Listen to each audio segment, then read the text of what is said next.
휴거 당일에 맞이할 7가지 환희.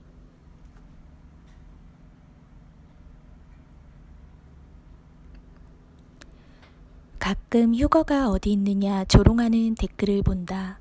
바울은 고린도 교회에 부활이 어디 있느냐 질문에 서신을 보내야 했다. 부활과 휴거는 같은 것이다.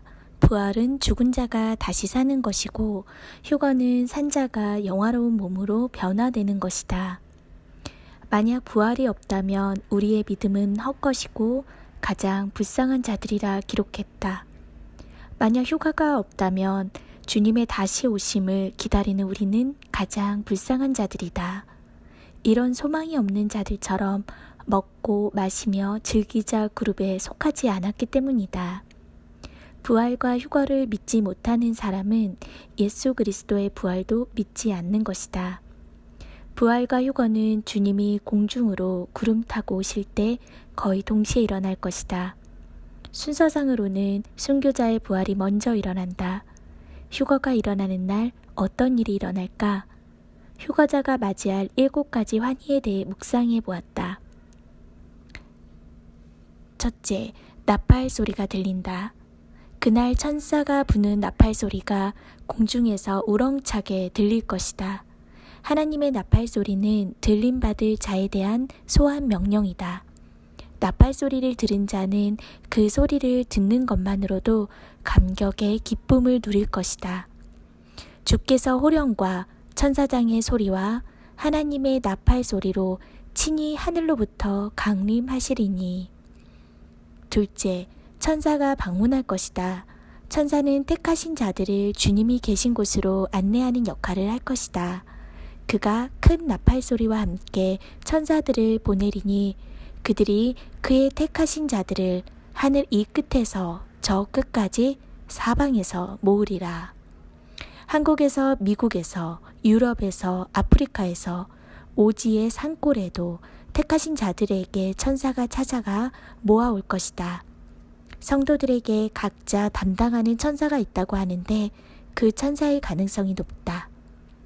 셋째, 영화로운 몸으로 변화될 것이다. 휴거자는 죽음을 경험할 수 없을 것이다.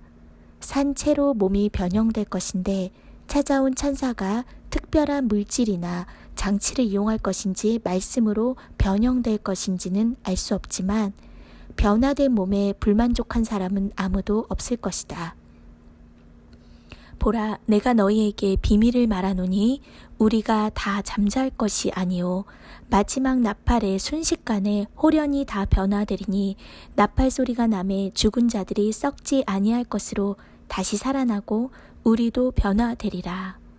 벌레가 나비나 매미로 변태하는 것처럼 전혀 다른 불멸의 몸을 입게 될 것이다. 그동안 각자 가졌던 외모에 대한 콤플렉스는 다 해결될 것이고 신장이나 이목구비나 외모는 최고의 만족감을 줄 것이다. 새 차만 구입해도 기쁘고 새 집에 들어가기만 해도 좋은데 새로운 영화로운 몸은 비교할 수 없을 것이다. 넷째, 공중으로 날아오를 것이다. 휴거자는 몸이 변형된 후에 공중으로 날아오를 것이다. 천사가 가져온 흰 옷을 입고 새처럼 날아갈 것이다. 날아 올라가면서 기쁨에 겨워 소리를 지를지도 모른다. 천사들이 그의 택하신 자들을 하늘 이 끝에서 저 끝까지 사방에서 모으리라. 지구 전역에서 흰 옷을 입고 천사들과 함께 공중으로 날아오라는 광경은 우리의 시선을 압도할 것이다. 그들이 높이 날아오를수록 희로애락을 겪었던 지구는 점점 작아 보일 것이다. 그날에 아무것도 가지고 올라가지 못할 것이다. 애지중지했던 모든 물건과 집들과 통장도 다 놓고 떠나간다. 롯의 아내처럼 그것이 아까워 뒤돌아보는 일은 일어나지 않을 것이다. 하늘에 준비한 것에 비하면 땅의 것들은 쓰레기와 같기 때문이다. 다섯째, 공중에서 사랑하는 주님을 만날 것이다. 드디어 마침내 사랑하는 주님의 얼굴을 볼 것이다. 가장 위대한 순간, 가장 큰 환희의 클라이맥스가 될 것이다. 우리의 일생을 걸었던 그분을 만나는 것이다.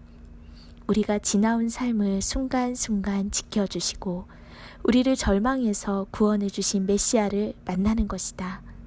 주님을 만나면 무슨 말을 할까? 주님은 나에게 어떤 말씀을 하실까? 기대되고 설레는 순간을 맞이할 것이다. 이 순간을 위해 그동안 인내하고 참고 살아온 것이 아닌가? 개봉박두. 6째, 황금성 새 예루살렘을 본다. 계시록에 기록된 새 예루살렘 성을 상상만 해왔는데 마침내 거대한 황금으로 지어진 도시를 외부에서 보게 될 것이다. 도시의 이름은 새 예루살렘 성. 정금과 12가지 보석과 진주로 지어진 도시를 보는 순간 숨이 턱 막힐지 모른다.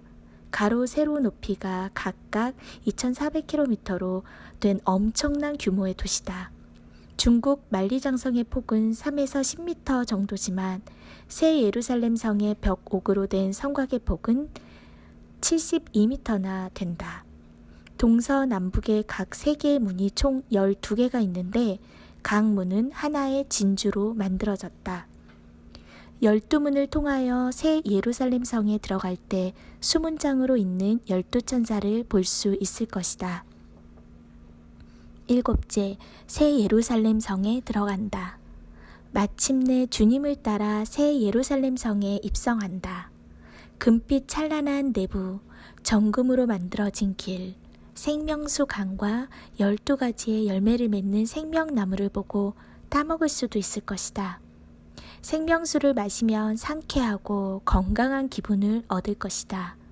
에메랄드 빛으로 이글이글대는 하나님의 보좌 앞에 단체로 나아가 하나님으로부터 환영과 격려의 말을 들을 수 있을 것이다. 그리고 주님이 개최하는 식탁에서 축하 파티가 열릴 것이다. 그리고 흥미진진한 새 하늘, 새 질서, 새로운 라이프가 영원히 시작될 것이다. 만군의 여호와께서 이 산에서 만민을 위하여 기름진 것과 오래 저장하였던 포도주로 연회를 베푸시리니 곧 골수가 가득한 것과 오래 저장하였던 맑은 포도주로 하실 것이며, 우리가 주님을 기다리고 깨어 준비하는 일은 결코 시간 낭비나 헛수고가 되지 않을 것이다. 주님의 지시사항과 약속을 신뢰하고 따라왔기 때문이다. 안 보고 약속을 믿음으로 행한 자와 그렇지 않은 차이는 하늘과 땅의 간격과 같다. 주를 향하여 이 소망을 가진 자마다 그의 깨끗하심과 같이 자기를 깨끗하게 하느니라. 거룩한 행실과 경건함으로 하나님의 날이 임하기를 바라보고 간절히 사모하라. 그 날에 하늘이 불에 타서 풀어지고 물질이 뜨거운 불에 녹아지려니와 우리는 그의 약속대로 의가 있는 곳인 새 하늘과 새 땅을 바라보도다.